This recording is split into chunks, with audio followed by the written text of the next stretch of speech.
नमस्कार, मैं हूं आपके साथ सोनिया चौहान। बुलेटिन का आगाज करते हैं उत्तर प्रदेश के खबरों के साथ।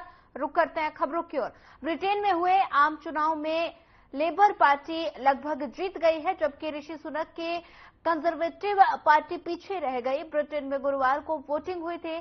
लेबर पार्टी की जीत के साथ तय है कि स्टार हर्बर ब्रिटेन के अगले प्रधानमंत्री होंगे और साथ ही 2016 के बाद ब्रिटेन में 5 अलग अलग प्रधानमंत्री रहे।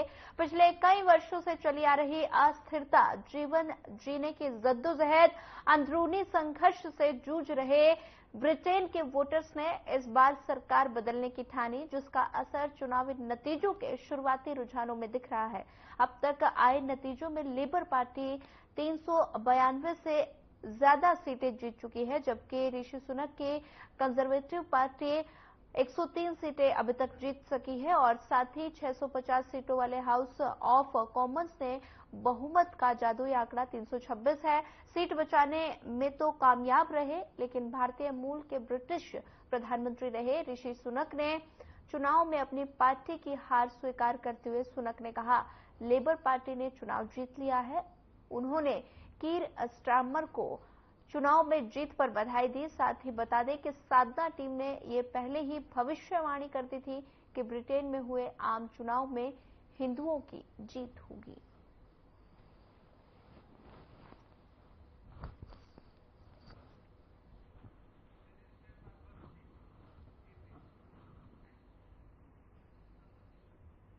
आम चुनाव में लेबर पार्टी को बहुमत और साथ ही ऋषि सुनक ने मान ली हार और वहीं कीर स्टारमर को होंगे अगले प्रधानमंत्री। मुख्यमंत्री योगी आदित्यनाथ ने बस्ती में एक महत्वपूर्ण बैठक की। सीएम योगी आदित्यनाथ की इस बैठक में तमाम सांसद, विधायक, जनप्रतिनिधि मौजूद रहे।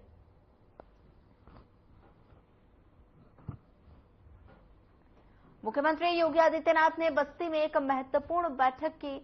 सीएम योगी की इस बैठक में तमाम सांसद, विधायक और जनप्रतिनिधि मौजूद रहे।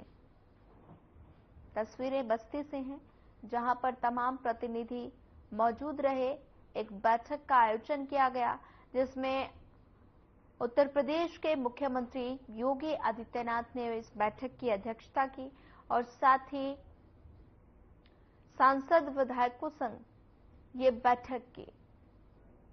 तमाम जनप्रतिनिधि साथ में मौजूद रहे।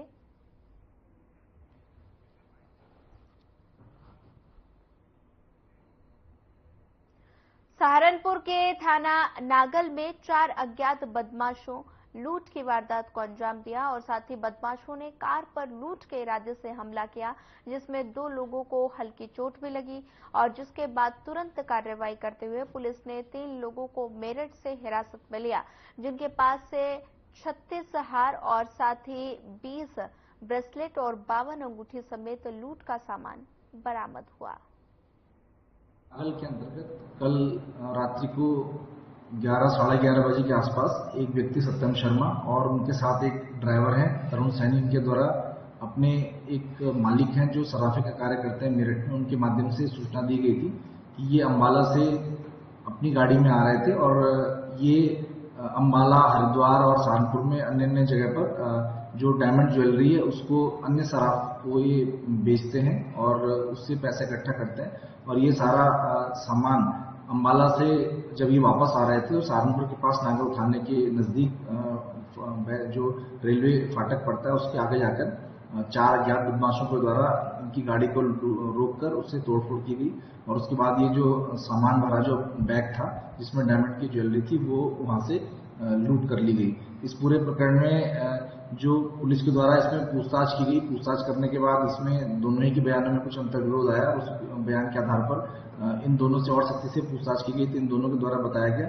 इसमें जो सत्यम शर्मा है इसका जो साला है डब्बी उर्फ हिमांशु और इसके 2 अन्य साथी, इन सबने 5 ने मिलकर एक प्लान बनाया था कि ये जो सारी डायमंड ज्वेलरी इसको ये हड़प लेंगे और पूरी घटनाक्रम को एक लूट का स्वरूप देंगे और जिससे कि पुलिस जो है इसको लूट मानकर और फिर ये पूरे सामान को हड़प सकते हैं। इस पूरे प्रकरण में जो सत्यम शर्मा, तरुण सैनी के द्वारा बताए गए जो तीनों नाम थे, वो तीनों नाम जो है वो मेरठ के इनके रहने वाले रिश्तेदार है और वहां पर जाकर पुलिस द्वारा सारा जो सामान था, जिसमें डायमंड की जो ज्वेलरी थी, जिसमें अंगूठियां और कुछ हार वगैरह थे, ये सारा का सारा बरामद कर लिया गया है। और इस पूरे प्रकरण में क्योंकि वादी अभी राज्य से बाहर है, तो वो आकर इसमें तहरीर देंगे, उसके आधार पर इसमें मुकदमा पंजीकृत करके ये पांचों ही लोगों को गिरफ्तार करके जेल भेजा जाएगा। इस पूरे प्रकरण में जो भी सामान वादी का गया था, वो सारा का सारा रिकवर कर लिया गया और जो भी दोनों लोग थे, सत्यम शर्मा और तरुण सैनी, इन दोनों के द्वारा ही पूरी प्लानिंग करके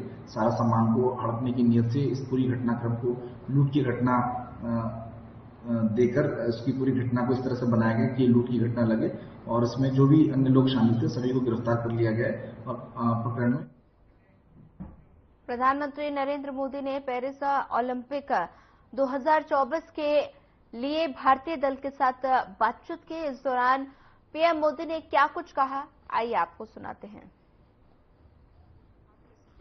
आप सबका स्वागत है और जो साथी सब ऑनलाइन जुड़े हैं उनका भी स्वागत है।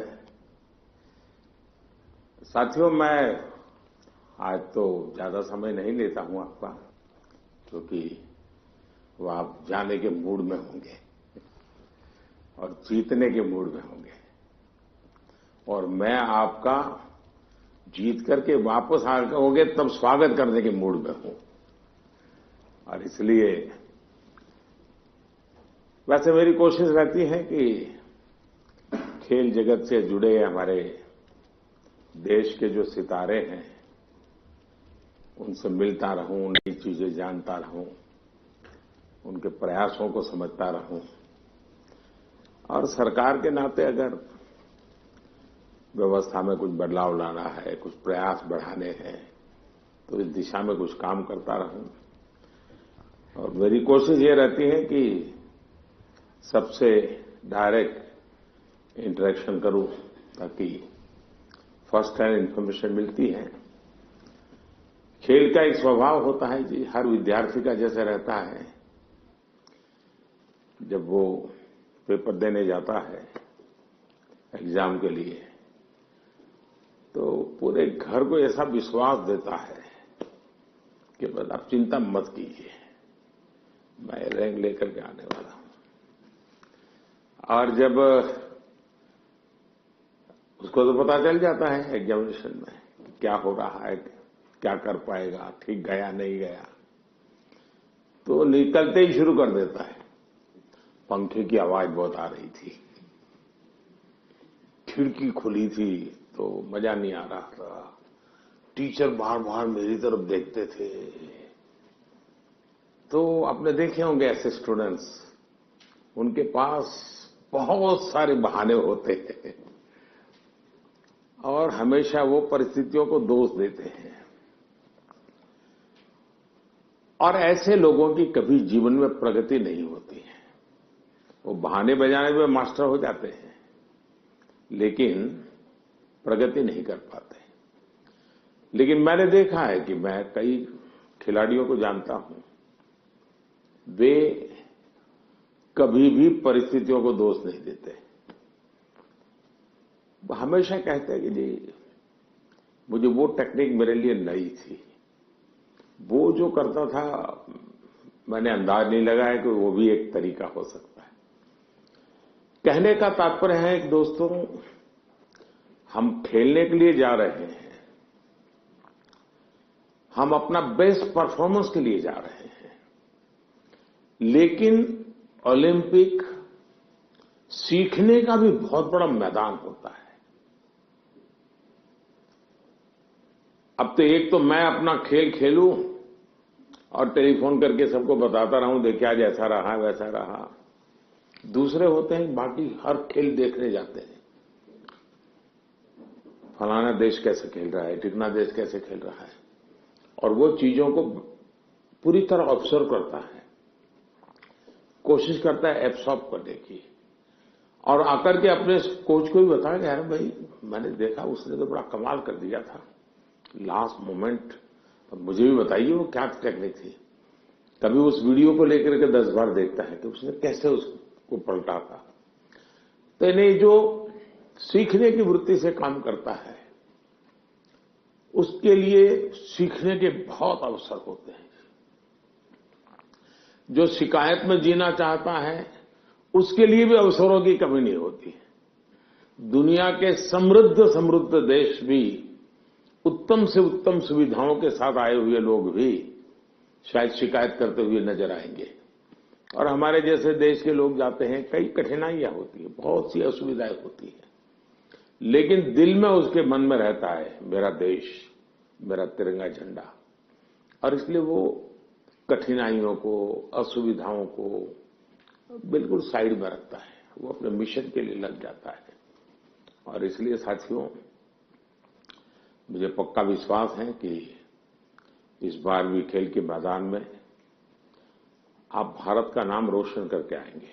जो पहली बार जा रहे हैं, जिनको ओलंपिक में जाने का पहला मौका मिल रहा है, ऐसे कौन कौन है?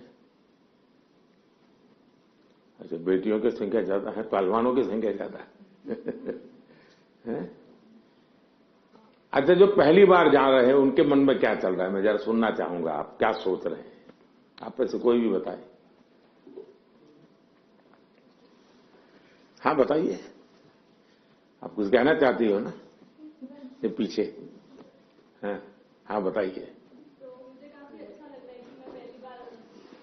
हाँ, अपना परिचय बता दीजिए। और मैं रमिता जिंदल हूँ। एयर राइफल शूटिंग में मैं पहली बार ओलंपिक्स में जा रही हूँ। तो I am very excited to go because Olympics में जाने का सपना तो स्टार्टिंग से ही था मेरा, जब से स्पोर्ट्स स्टार्ट किया है मैंने। तो मुझे काफी एक्साइटमेंट भी है और साथ में मोटिवेशन भी है काफी कि देश के लिए मैं कुछ अच्छा करके आऊँ वहाँ। आपकी ट्रेनिंग कहाँ कहाँ हुई है? मैं हरियाणा से हूँ, बट मैं ट्रेनिंग चेन्नई में करती हूँ। परिवार में भी और कोई खेल जगत से जुड़े हुए थे कि आप ही ने शुरुआत की? नहीं, मैंने ही शुरुआत की है। अच्छा, वरना हरियाणा में तो हर घर में खिलाड़ी मिलेगा। बैठिए। और कौन कुछ बताएंगे अपना, जो पहली बार जा रहे हैं?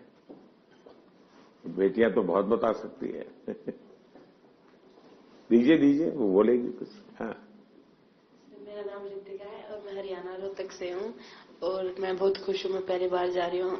एक्साइटमेंट भी बहुत है कि मैं अपना मैट पे प्रदर्शन दिखाऊंगी, पूरे देश की नजर मुझ पे होगी और सभी लोग दुआ भी कर रहे हैं और मैं भी अपना 100% दूंगी। शाबाश। और बोलिए ना। हाँ, दीजिए। आप संकोच कर रही है, बोलना है, आपको बॉडी लैंग्वेज कह रही है। मेरा नाम अंतिम पंगाड़ है और मैं 53 kg में रेसलिंग करती हूँ। मैं अभी 19 साल की हूँ और मैं ओलंपिक खेलने जाऊंगी। बहुत खुशी है मुझे कि भाई अभी तक ओलंपिक में सिर्फ कुश्ती में एक ही मेडल आया लड़के का, और वो भी ब्रॉन्ज आया। तो मैं चाहती हूँ मैं इससे भी अच्छा मेडल लेके आऊँ। शाबाश। अच्छा, आप में से 18 से भी कम उम्र के कौन कौन है जिनकी एज 18 से कम है? एक। हाँ, बताइए बेटा। Hi, I'm Dhanidhi Desingu. I'm 14 years old. I'm from Kerala, but I represent Karnataka generally. I am really excited to go to the Olympics this year as being a part of Team India. It's a great honor and a great privilege that I got to be a part with such an amazing team this year. I know that it's just the start of my journey, and I know that there's a long, long way to go for me and for all of us over here. I hope that we all make our country proud, and I hope that we come back with great achievements and lifetime goals. Wish all the best. अच्छा, जो लोग 3 बार से ज्यादा बार Olympic में गए हैं, ऐसे कौन कौन है? More than 3 times. हाँ, जरा उनसे सुनेंगे। हाँ, मोर देन 3 टाइम्स। हाँ, बताइए।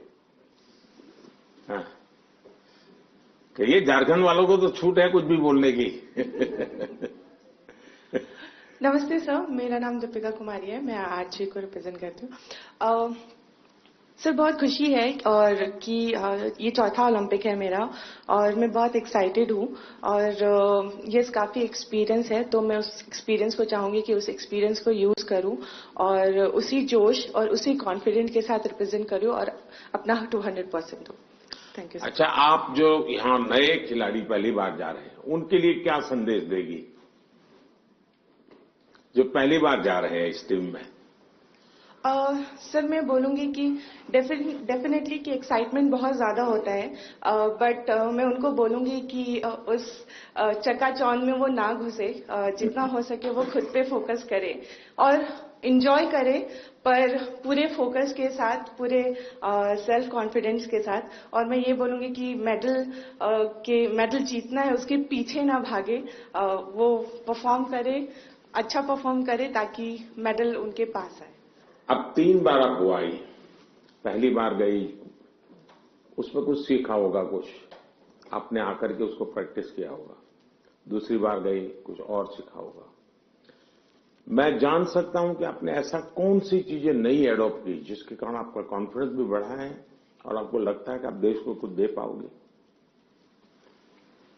ये ऐसा तो नहीं कि रूटीन जो प्रैक्टिस करती थी वही करते, क्योंकि ज्यादातर मैंने देखा है, जैसे मैं हूं, मैं योगा वगैरह करने की आदी हूं, तो मैं समय देता हूं मेरे लिए, लेकिन मैंने देखा है कि जो एक रिदम बन जाती है, जाते ही जिससे शुरू करता हूं वही से एकदम से शुरू हो जाता है।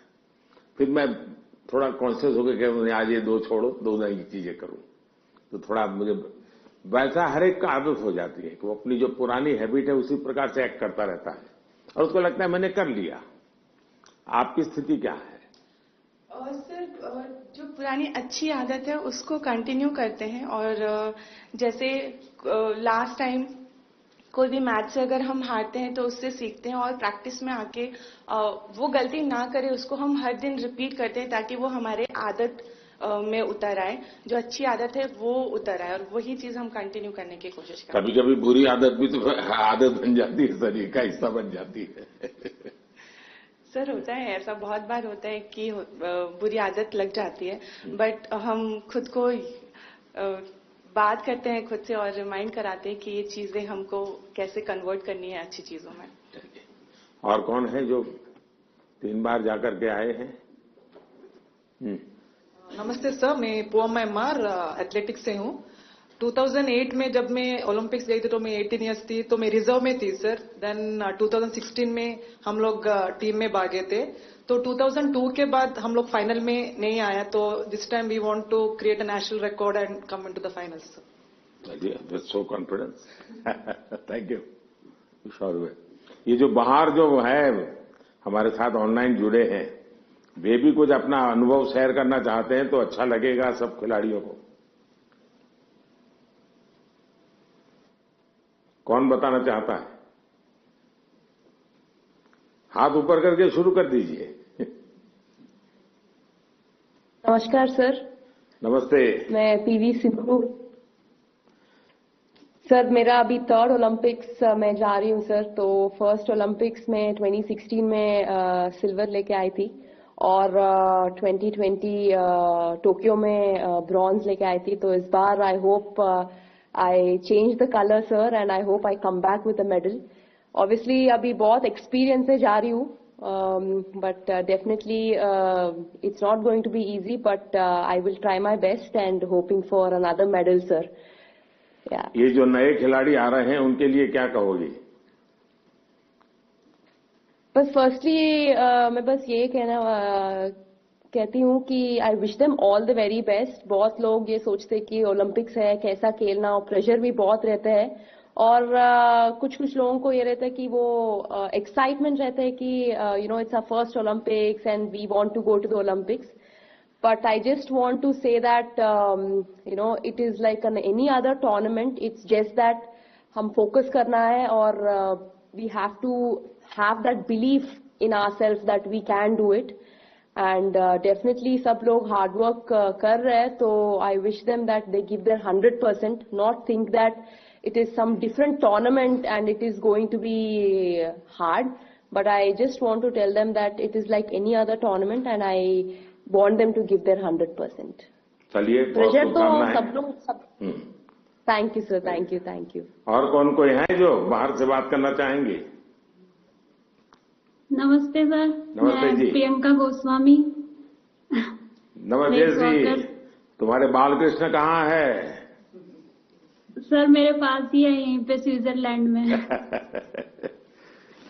तो इस बार भी बालकृष्ण सर को मैं लेके सबसे जा रही हो पहले ना? तो हाँ जी सर, ओलंपिक्स उनका भी दूसरा ओलंपिक्स है। सबसे पहले तो सर आपको बधाई हो कि आप तीसरी बार प्रधानमंत्री बने हैं और हमें सभी खिलाड़ियों को आपसे दोबारा से बात करने का और मिलने का मौका मिला है। और सर जैसा कि दूसरा ओलंपिक्स है और मैं 3 महीने से ऑस्ट्रेलिया में ट्रेनिंग कर रही थी सरकार की तरफ से और अभी स्विट्जरलैंड में ट्रेनिंग कर रही हूँ टॉप्स की तरफ से, तो काफी सपोर्ट मिल रहा है हमें गवर्नमेंट की तरफ से कि हम दूसरे देश में जाके अपनी प्रैक्टिस कर रहे हैं। तो आई होप कि सभी प्लेयर्स ओलंपिक्स में अपना बेस्ट देंगे और अच्छा रिजल्ट देंगे और ज्यादा से ज्यादा मेडल जीतेंगे। अच्छा, आपकी एक शिकायत रहती थी कि तुम्हारा खेल ऐसा है कोई देखने वाला नहीं होता है, तो आप प्रैक्टिस कर रही थी तो कोई होता देखने वाला? हाँ सर, विदेशों में तो इस खेल को भी मतलब उतनी ही अहमियत दी जाती है जितनी की और खेलों में दी जाती है, तो अपने देश में थोड़ा सा कम था, लेकिन जब से आप भी उसको इंकरेज कर रहे हो कि सब देखो, इस हर खिलाड़ी के लिए आप बोलते हैं, तो हमारे देश में भी बहुत लोग अभी खेल को देख रहे हैं और काफी बढ़ावा मिल रहा है खिलाड़ी को और हमें भी सपोर्ट मिलता है कि कोई देखता है हमारा इवेंट कि हाँ सब बैठ के देख रहे हैं, तो हमें भी और मोटिवेशन आता है कि अच्छा करना है। चलिए, बहुत बहुत बधाई आपको। और कौन है वहां से कोई बात करना चाहेगा? सर नमस्कार। सर नमस्कार। मैं निखत बोल रही हूँ सर। मैं बॉक्सिंग में 50 कैटेगरी में इंडिया को रिप्रेजेंट करने जा रही हूँ ओलंपिक्स में, और ये मेरा पहला ओलंपिक्स है और मैं बहुत एक्साइटेड हूँ। एट द सेम टाइम अपने आप को फोकस रख रही हूँ क्योंकि पूरे देशवासियों का मेरे ऊपर एक्सपेक्टेशंस है, तो मैं उनकी उम्मीदों पे खड़े उतरना चाहती हूँ और अपने देश का नाम रोशन करके वापस लौटना चाहूंगी। बहुत बहुत शुभकामनाएं। नीरज कुछ कह रहे थे? हाँ नमस्ते सर। नमस्ते भैया। कैसे हो सर? मैं वैसा ही हूँ। तेरा चूरमा अभी तक आया नहीं। चूरमा लेके आएंगे सर इस बार। पिछली बार वो दिल्ली में चीनी वाला चूरमा था, आपको हरियाणा का वही तो। और नहीं, मुझे तेरी बाघ के हाथ का चूरमा खाना है। पक्का सर। बताइए। बिल्कुल सर, हम भी अभी बाहर हैं जर्मनी में और ट्रेनिंग बहुत अच्छी चल रही है। इस बार मैं काफी कम कंपटीशन खेल रहा हूं क्योंकि बीच बीच में मुझे एक इंजरी हो रही है, पर अभी काफी बेटर है। अभी कुछ दिन पहले मैं फिनलैंड में कंपटीशन खेला था और वो काफी अच्छा रहा। और 1 महीना है हमारे पास ओलंपिक्स के लिए और ट्रेनिंग बहुत बढ़िया चल रही है। कोशिश कर रहे हैं कि अपने आप को पूरा फिट करके जाएं पेरिस में और 100% दें सर अपनी कंट्री के लिए, क्योंकि 4 साल में आता है। मैं सभी एथलीट्स को ये बोलना चाहूंगा कि 4 साल में मौका मिलता है और अपने अंदर घुस के उस चीज को निकालें कि क्या वो चीज है जिससे हम अपना बेस्ट दे सकते हैं। क्योंकि मेरा टोक्यो मेरा पहला ओलंपिक्स था और पहले ओलंपिक्स में ही बहुत ही अच्छा रिजल्ट रहा, गोल्ड जीता देश के लिए। और उसका रीजन मैं मानता हूं कि ये है कि मन में डर नहीं था, निडर होकर खेला और बहुत ही बिलीव था खुद पे कि ट्रेनिंग बहुत अच्छी हुई है। और मैं सभी एथलीट्स को ये बोलूंगा कि वैसे ही खेलें, किसी से डरने की घबराने की जरूरत नहीं, क्योंकि वो भी इंसान है। कई बार हमको लगता है कि शायद यूरोपियंस ज्यादा स्ट्रांग है या फिर यूएस के एथलीट या दूसरी कंट्रीज से ज्यादा स्ट्रांग है, लेकिन वही है कि अगर हम खुद को पहचान लें कि हाँ हम इतनी मेहनत कर रहे हैं, अपने घर बार को छोड़ के इतनी दूर हैं, तो कुछ भी पॉसिबल है जी। चलिए, बहुत बढ़िया टिप दिए हैं सबको। मैं आपका धन्यवाद करता हूं और आपको शुभकामनाएं देता हूं। आपका स्वास्थ्य अच्छा रहे, 1 महीने में कोई नई इंजरी ना हो भाई। बिल्कुल सर, वही कोशिश कर रहे हैं। देखिए साथियों, आपने देखा होगा कि 2-3 बातें बहुत अच्छी निकली, क्योंकि आप जो अनुभवी लोग हैं उनसे जो जानने को मिलता है उसकी एक अहमियत होती है। जैसे आपको बताया गया कि वहां के तामझाम में डूब मत जाना, खो मत जाना, ये बहुत सही है जी। अदरवाइज हमारे लिए वो उसी का प्रभाव इतना होता है कि हम शायद अपनी चीज को फोकस नहीं कर पाते हैं। दूसरा, परमात्मा ने हमें कद दिया है, बाकी खिलाड़ी हमसे बड़े कद वाले होते हैं, लेकिन हम पक्का फिलहाल इस बुलेटिन में इतना ही। ज्यादा खबरों के लिए बने रहिए हमारे साथ। नमस्कार।